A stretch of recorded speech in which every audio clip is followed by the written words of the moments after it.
Queridos irmãos, queridas irmãs, hoje 3 de janeiro, terça-feira, iniciando o nosso ano, mas também a nossa semana, e hoje a igreja celebra o Santíssimo Nome de Jesus. E a nossa regra de vida traz os artigos 5 e 6. Uma regra para a vida é o carisma fundador que nos faz viver. Esta regra de vida retoma o esqueleto dos estatutos canônicos da Associação de Fiéis Sementes do Verbo, introduzindo neles a consistência da nossa vida pessoal e comunitária. Ela carrega os elementos vitais e centrais da nossa vida vocacional, pessoal e comunitária, como uma terra com todos os sais minerais necessários à vida das plantas. Esta regra de vida já foi quase integralmente dada de forma oral nos capítulos da Comunidade do Verbo de Vida durante 3 anos. A regra de vida é escrita, lida e meditada a partir do carisma fundador, apresentado nos capítulos da comunidade.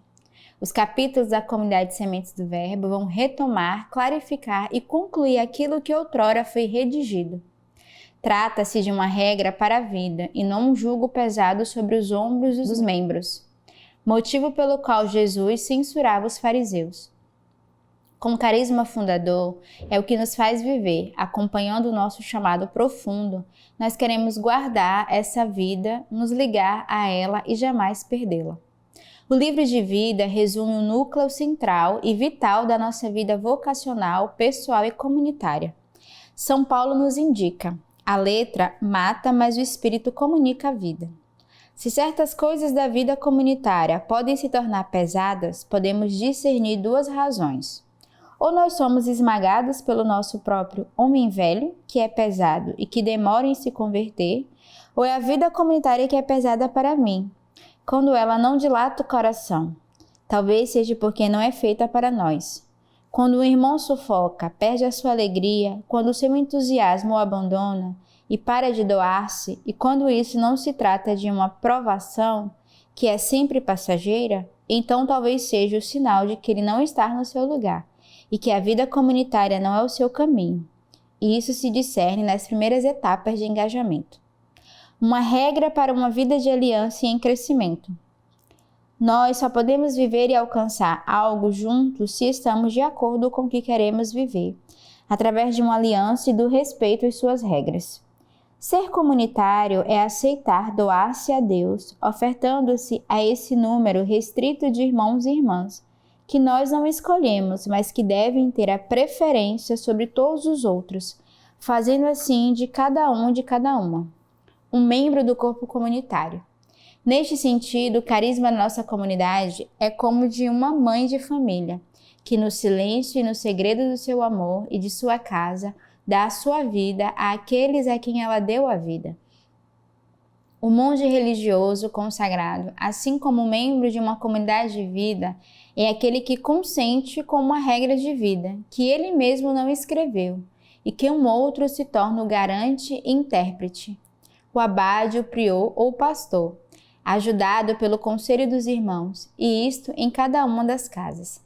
À medida que avançamos na vida religiosa e na fé, o coração se alarga. E quando começamos a correr pelo caminho dos mandamentos de Deus, o coração está cheio de um amor tão suave que não há palavras para dizê-lo. No último artigo da sua regra, São Bento humildemente indica: esta regra não contém tudo o que deve ser feito para levar uma vida santa. Então, esses primeiros artigos falando no início da nossa comunidade, sobretudo como deve ser vivido, a nossa vida comunitária, como surgiu o carisma fundador, por que é que precisamos de uma regra. Então, é mais para dar um pouquinho a conhecer os passos, da nossa vida comunitária, aquilo que nós caminhamos diariamente, baseado em um carisma fundador.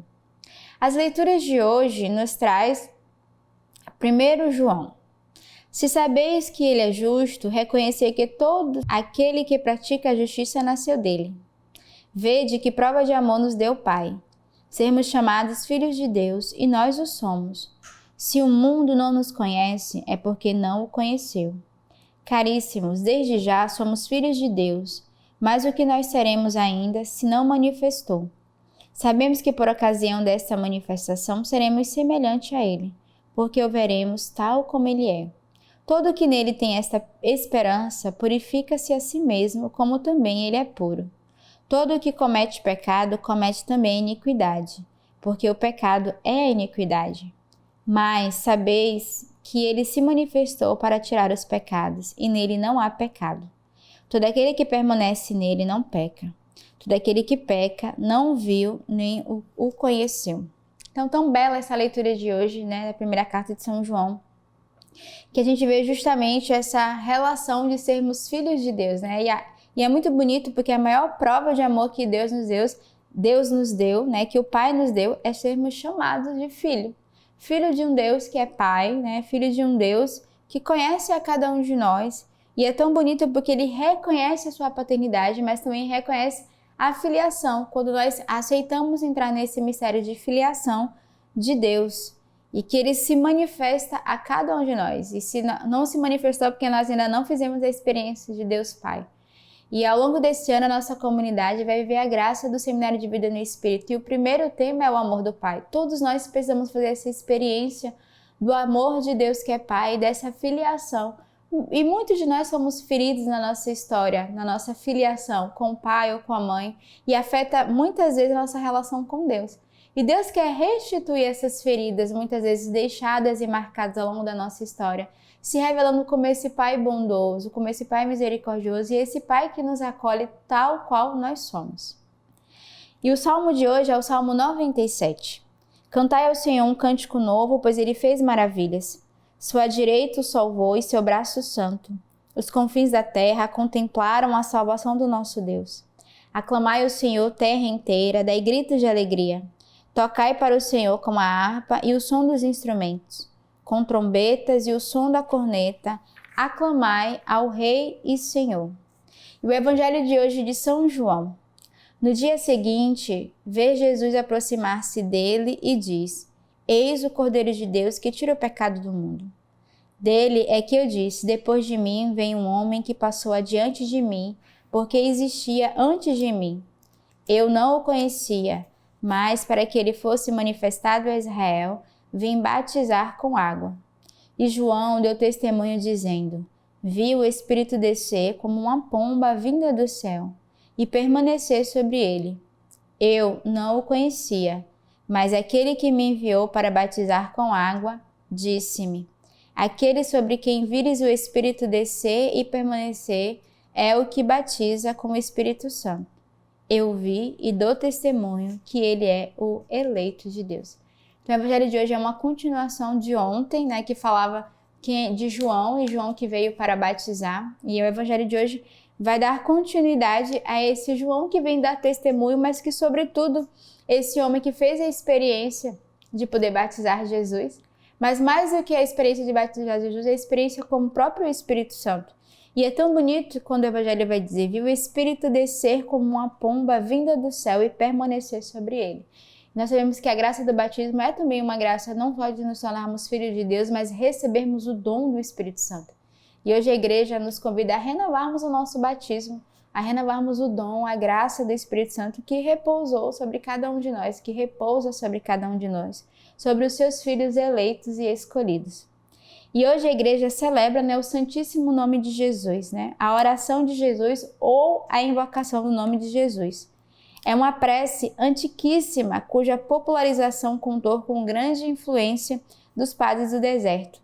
E a igreja celebra hoje, 3 de janeiro, o Santíssimo Nome de Jesus, que obviamente foi honrado e venerado na igreja desde os primeiros tempos, mas em cuja honra só se formalizou um culto litúrgico a partir do século XV.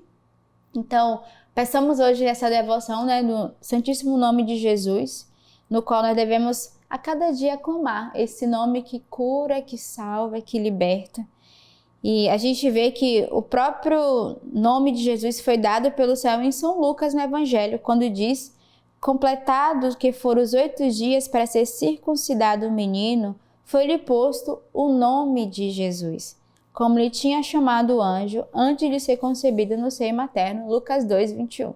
Então, que nesse dia façamos desse nome a nossa jaculatória, né, a nossa oração, né, o nome de Jesus é ele que tem o poder, né, de curar, de salvar e de nos libertar.